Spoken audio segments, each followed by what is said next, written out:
Discuss करते हैं next approach जो कि डिटरमाइन करेगा कि लेवल ऑफ आउटपुट कितना होना चाहिए। ठीक है, तो ये सेकंड वाला है marginal revenue and marginal cost approach.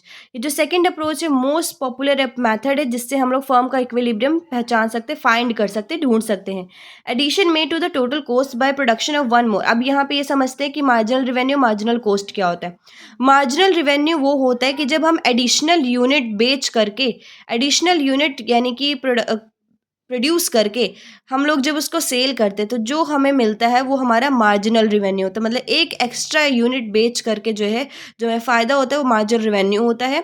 Marginal cost वो कॉस्ट होती है जब हमें एक एडिशनल यूनिट प्रोड्यूस करने के लिए जो हमें कॉस्ट चुकानी पड़ती है वो मार्जिनल कॉस्ट होती है। ठीक है, एक बार इसको पढ़ लेते हैं। The addition made to the total cost by production of one more unit of a commodity is called the marginal cost. Likewise the addition made by the total cost total revenue by the sale of one more unit is called marginal revenue. ठीक है, अब यहाँ पे देखो in order to know की position of maximum profit जानने के लिए यहाँ पे देखो सबसे पहले अगर मार्जिनल रिवेन्यू जो है मार्जिनल कॉस्ट से ज़्यादा है और मार्जिनल कॉस्ट बढ़ रहा है तो फर्म जो है वो आउटपुट जो है और बढ़ाएगी। सीधी सी बात है, मतलब कि एक एडिशनल प्रोड्यूस करने से जो है आपको जो है फ़ायदा हो रहा है, रिवेन्यू एक्स्ट्रा हो रहा है, तो आप क्यों नहीं करेंगे। ठीक है, तो वो जो फर्म है वो और प्रोडक्शन करेगी। A firm will continue its production as long as its marginal revenue is more। तब तक करेगी जब तक मार्जिनल रिवेन्यू मार्जिनल कॉस्ट से ज़्यादा रहेगा, क्योंकि फर्म जो है उसको जो है मोर रिवेन्यू हो रहा है तो वो क्यों बंद करेगी।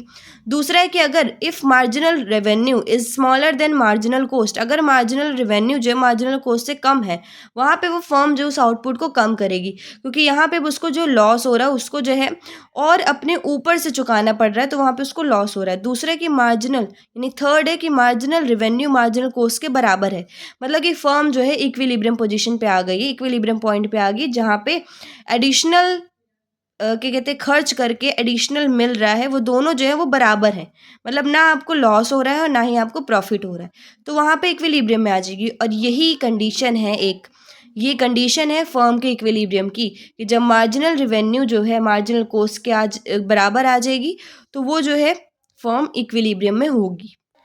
ठीक है, तो यही वो दो कंडीशंस बहुत इंपॉर्टेंट है याद रखने वाली कि अगर पूछा जाए कि फर्म इक्विलिब्रियम की कंडीशन क्या है तो ये कंडीशन है कि पहली एमसी जो है एमआर के बराबर होनी चाहिए और दूसरी की एमसी जो है एमआर को नीचे से कट करके जानी चाहिए। अब नीचे से कट करके क्यों जानी चाहिए इसको डायग्राम की मदद से समझते हैं। ये देखो यहाँ पे देखो ये चीज़ पूरी हो रही है कि एम आर एम सी के बराबर होना चाहिए, एम सी मार्जिनल कॉस्ट है, ये रहा वो प्राइस जो इंडस्ट्री ने डिसाइड किया था, वो कांस्टेंट है, वो चेंज नहीं कर सकते। ये है एम सी। ठीक है, ये एम सी जो है यहाँ से ऐसे ऐसे बढ़ रहा है घट। ठीक है, यहाँ पे देखेंगे यहाँ पे एम आर एम सी के बराबर है, यही क्योंकि ए आर एम आर है तो यहाँ पे एम इस पॉइंट पे और इस पॉइंट में एम आर एम सी के बराबर है, तो ये पहली कंडीशन हो गई। दूसरी कंडीशन है कि एम सी जो है एम आर को नीचे से कट करके जाएगी, एम आर है ये और ये एम सी है। अब ये कट करने का कारण क्यों है, देखो अगर प्रॉफिट चाहिए तो ध्यान से देखेंगे, अगर मार्जिनल रिवेन्यू मार्जिनल कॉस्ट से ज़्यादा है इसका मतलब यहाँ पे कंपनी जो है यानी फर्म जो उसको फ़ायदा हो रहा है वो आउटपुट कर लेगी, मतलब और बढ़ाएगी। लेकिन अगर ये ऊपर से ऐसे जाएगा तो यहाँ पे एम सी ज़्यादा हो जाएगा। ठीक है, इसलिए जो है यहाँ पे ये कंडीशन बहुत इंपॉर्टेंट है कि एम आर जो है ऊपर होना चाहिए, एम सी नीचे, मतलब कि एम सी जो है कट तो होगी लेकिन नीचे से कट होके जानी चाहिए। ठीक